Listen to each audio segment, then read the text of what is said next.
क्या हमारे देश में आर्थिक मंदी आ चुकी है? क्या हम आर्थिक मंदी के दौर से गुजर रहे हैं? क्योंकि देश के प्रधानमंत्री माननीय नरेंद्र मोदी जी ने देशवासियों से 1 वर्ष तक सोना ना खरीदने की, विदेश यात्रा ना करने की, साथ ही साथ बहुत कम ईंधन का उपयोग करने की उन्होंने अपील की है। तो ऐसे में और साथ ही साथ बहुत ही जल्द आरबीआई की तरफ से एक बहुत बड़ा फैसला लिया गया है बैंकों के लिए। तो कुल मिलाकर के बैंकिंग सेक्टर में भी एक जबरदस्त बदलाव होने जा रहा है। इससे संकेत मिल रहे हैं क्या देश में आर्थिक मंदी आ चुकी है। आरबीआई की तरफ से एक बड़ा फैसला लिया गया है। अब आप लोगों को लोन नहीं मिलेगा 2027 से। हम समझेंगे इस वीडियो के माध्यम से आखिर आरबीआई यानी रिजर्व बैंक ऑफ इंडिया की तरफ से ईसीएल लागू किया गया है। ईसीएल का मतलब है एक्सपेक्टेड क्रेडिट लॉस। जी हाँ, इस फ्रेमवर्क को आरबीआई 1 अप्रैल 2027 से लागू करने जा रहा है। अब इसमें क्या बैंकों का नुकसान होगा, क्या बैंकों का प्रॉफिट होगा, आम जनता का क्या लॉस होगा, आम जनता का क्या प्रॉफिट होगा, आरबीआई ने इसे क्यों लागू किया है, इसके क्या मायने हैं, सब कुछ इस वीडियो के माध्यम से आप लोगों को पता चलने वाला है।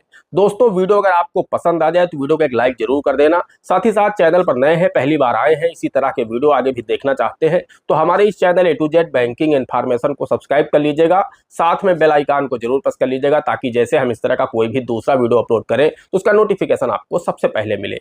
नमस्कार दोस्तों, मेरा नाम है दीपक शुक्ला। आप देख रहे हैं हमारा YouTube channel A to Z banking information. अब आइए दोस्तों, वीडियो में आगे बढ़ते हैं और आपको बताते हैं आरबीआई यानी रिजर्व बैंक ऑफ इंडिया की तरफ से ये जो ईसीएल लागू किया गया है इसके क्या मायने हैं, बैंक और ग्राहक का क्या नफा या क्या नुकसान होने वाला है, इसे क्यों लागू किया गया है। दोस्तों, हम सबसे पहले जान लेते हैं ईसीएल यानी एक्सपेक्टेड क्रेडिट लॉस ये है क्या, इसे आरबीआई को लागू करने की जरूरत क्यों पड़ी। दोस्तों, हम आपको बताना चाहते हैं अभी तक क्या था। अभी तक ये होता था कि जब कोई भी बैंक, देश का कोई भी बैंक लोन करता था तो वो जो जोखिम होता था, उसकी जो खतरे होते हैं उसको बैंक पहले से उसकी गणना नहीं करता था, उसका अनुमान पहले से बैंक नहीं लगाते थे। जब उनका खाता एनपीए हो जाता था, बैंकों का जो लॉस होना होता था, जब वो एनपीए हो जाता था तो फिर वो आरबीआई को रिपोर्ट बना करके भेजते थे कि मेरा इतना लोन एनपीए हो गया है, मेरा इतना लॉस हो गया है, तो उसकी डिमांड बना करके वो आरबीआई को भेजते थे। अब आरबीआई ने कहा है कि आपको पहले से ही इसका अनुमान लगाना होगा कि आपके कितने लोन एनपीए होने वाले हैं। इसे आप इस तरह से समझ सकते हैं, मान के चलिए आप कोई बैंक है, एक महीने में बैंक ने 10 लोन किए।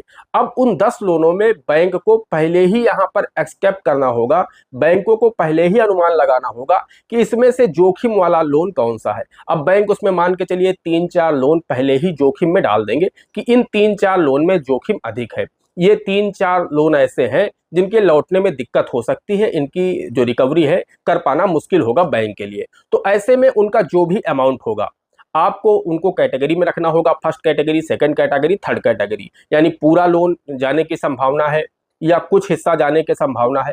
तो आपको वहां पर उसके हिसाब से जो उसका फंड है वो रिजर्व करना होगा और उस रिजर्व फंड को आपको अपनी बैलेंस शीट में भी शो करना होगा। तो कुल मिलाकर के अब अभी तक आप आरबीआई को रिपोर्ट बना करके बैंक भेजते थे कि मेरा इतना लोन एनपीए हो गया है डिमांड के लिए। अब क्या होगा कि आपको उस बैंक को, यानी जो भी बैंक लोन कर रहा उस बैंक को ही अपनी रिजर्व मनी रखनी होगी और बैलेंस शीट में भी शो करना होगा। तो अब आगे से क्या होगा कि उसी जो रिजर्व मनी है, जब भी खाता एनपीए होगा, जो भी बैंक का लॉस होगा, उसी से उसको यहाँ पर एडजस्ट किया जाएगा। तो कुल मिलाकर के अब इसका बैंकों को क्या नफा या क्या नुकसान होने वाला है।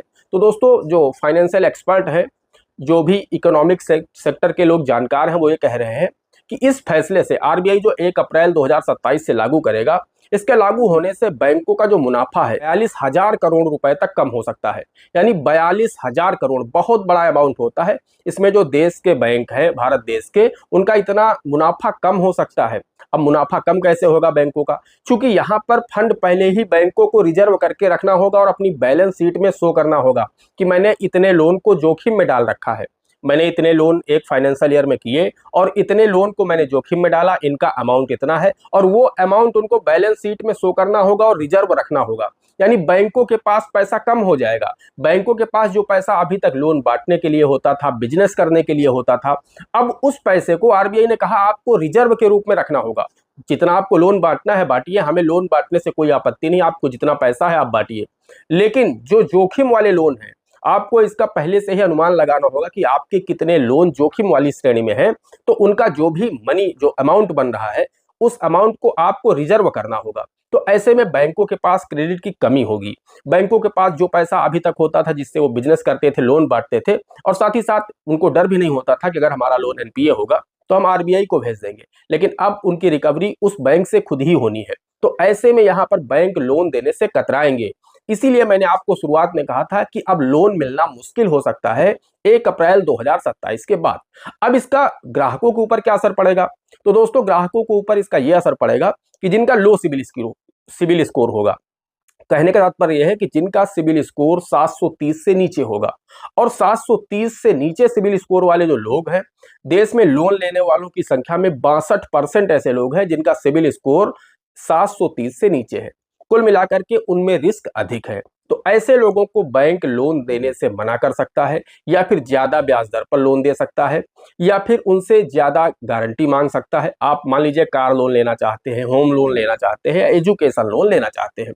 ऐसे में अभी तक आपको बिना किसी कोलेक्टल सिक्योरिटी के बैंक हो सकता है लोन दे देता हो, या फिर कोलेक्टल सिक्योरिटी आप जिस वस्तु को बैंक से लोन के रूप में ले रहे हैं उसी को वो कोलेक्टल सिक्योरिटी मान लेता था, आपसे गारंटर नहीं लेता था। लेकिन अब आगे से ऐसा हो सकता है 1 अप्रैल 2027 के बाद, अगर आपका सिविल स्कोर 730 से नीचे है और ऐसे लोगों की आबादी 62% है, तो इन 62% वाले लोगों से बैंक ये रूल्स लागू कर सकते हैं ईसीएल लागू होने के बाद, कि वो उस वस्तु के अलावा भी आपसे और कोलेक्टल सिक्योरिटी मांग सकते हैं।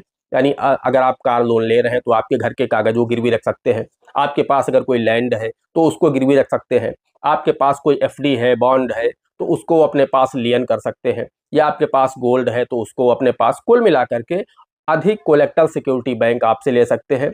साथ ही साथ आपकी जो रेट ऑफ इंटरेस्ट है उन्हें वो बढ़ा सकते हैं, और इसके अलावा आपको लोन देने से इनकार भी कर सकते हैं। कुल मिलाकर के बैंक को जब लगेगा वो आपकी क्रेडिट हिस्ट्री को चेक करेंगे, आपका पूरा इतिहास देखेंगे, और उसके बाद अगर उन्हें लगता है कि ये लोन अकाउंट जोखिम भरा है तो फिर वो आपको लोन देने से मना कर सकते हैं, या फिर देंगे तो ये शर्तें लागू कर सकते हैं। आपसे 2 गारंटर मांग सकते हैं कि 2 गारंटर ले आइए जिनकी क्रेडिट अच्छी हो, तो ही हम आपको लोन दे पाएंगे। तो ये स्थितियां हो सकती हैं ईसीएल लागू होने के बाद। तो कुल मिलाकर के बैंकों का भी नुकसान होने वाला है और ग्राहकों का भी नुकसान होने वाला है। और यहाँ पर एक बात आपको और ध्यान रखनी है, जिनका सिबिल स्कोर बेहतर होगा, 730 से अच्छा होगा, ऐसे लोगों को लोन बहुत ही आसानी से मिल जाया करेगा। उनको कम रेट ऑफ इंटरेस्ट पर भी बैंक लोन ऑफर कर सकते हैं। साथ ही साथ बिना किसी गारंटी के लोन उनको बैंक ऑफर कर सकते हैं, और सामान्य सी जो प्रक्रिया होती है उसे फॉलो कराएंगे और आसानी से लोन उपलब्ध करा देंगे। यानी बैंक जिनका सिबिल स्कोर बहुत अच्छा होगा उनकी तरफ अब ज्यादा आकर्षित होंगे। बैंक खुद ग्राहक के घर जाएंगे जिनका सिबिल स्कोर बेहतर होगा, उनसे वो कहेंगे कि आप हमसे लोन ले लीजिए। लेकिन जिनका सिबिल स्कोर खराब होगा, बैंक उन्हें लोन देने से कतराएंगे आगे से, क्योंकि उन्हें डर रहेगा कहीं ऐसा ना हो कि ये लोन एनपीए हो जाए। अगर आपका पहले कभी भी लोन एनपीए हुआ है, आपने पहले कभी भी 3 ईएमआई मिस की है, लोन का सेटलमेंट किया है, आपका लोन रिटर्न ऑफ हुआ है, या आपने 4-6 किस्तें डिफॉल्ट की हैं, टाइम पर आपने नहीं दी है, आपकी क्रेडिट हिस्ट्री खराब हो चुकी है, आपका सिबिल स्कोर एक बार नीचे गया है, फिर धीरे धीरे आप उठाकर ऊपर लाए हैं, तो इन स्थितियों में हो सकता है कि बैंक आपको लोन देने से डरे, और वहां पर बैंक को भी ये डर रहेगा कि हमारा पैसा डूब सकता है, या फिर हमें यहाँ पर ईसीएल में हम शामिल हो रहे हैं तो हमें इनका पैसा रिजर्व करना होगा, तो ये पैसा हम इनको न देकर के किसी और लोग को देंगे जिनका सिबिल स्कोर बेहतर होगा, हम उनसे बिजनेस करेंगे। तो ईसीएल लागू होने के बाद ये कुछ बदलाव हो सकते हैं। ये बैंकिंग सेक्टर का बहुत बड़ा बदलाव होने जा रहा, जो कि आरबीआई 1 अप्रैल 2027 से लागू करने जा रहा है। ईसीएल यानी एक्सपेक्टेड क्रेडिट लॉस फ्रेमवर्क, ये लागू हो जाएगा 1 अप्रैल 2027 से। तो यहाँ पर अब आपको ध्यान इस बात का रखना है, अगर आपको भविष्य में car loan, home loan, education loan की आवश्यकता है तो आपको अपना बेहतर सिबिल स्कोर करना होगा, तभी आपको लोन आसानी से मिलेगा, पहले से भी ज्यादा आसानी से आपको लोन मिलेगा, और हो सकता है आपको पहले से भी कम रेट ऑफ इंटरेस्ट पर मिल जाए। लेकिन अगर आपका सिबिल स्कोर खराब है तो उस दशा में आपको लोन मिलने की यहाँ पर मुश्किल हो सकती है, और अगर मिलेगा भी तो ज्यादा ब्याज पर मिल सकता है, ज्यादा कोलेक्टल सिक्योरिटी, ज्यादा गारंटी, ये सब चीजें आप पर लागू हो सकती है, तब आपको लोन दिया जाएगा। दोस्तों, आशा करते हैं आपको वीडियो पसंद आया होगा।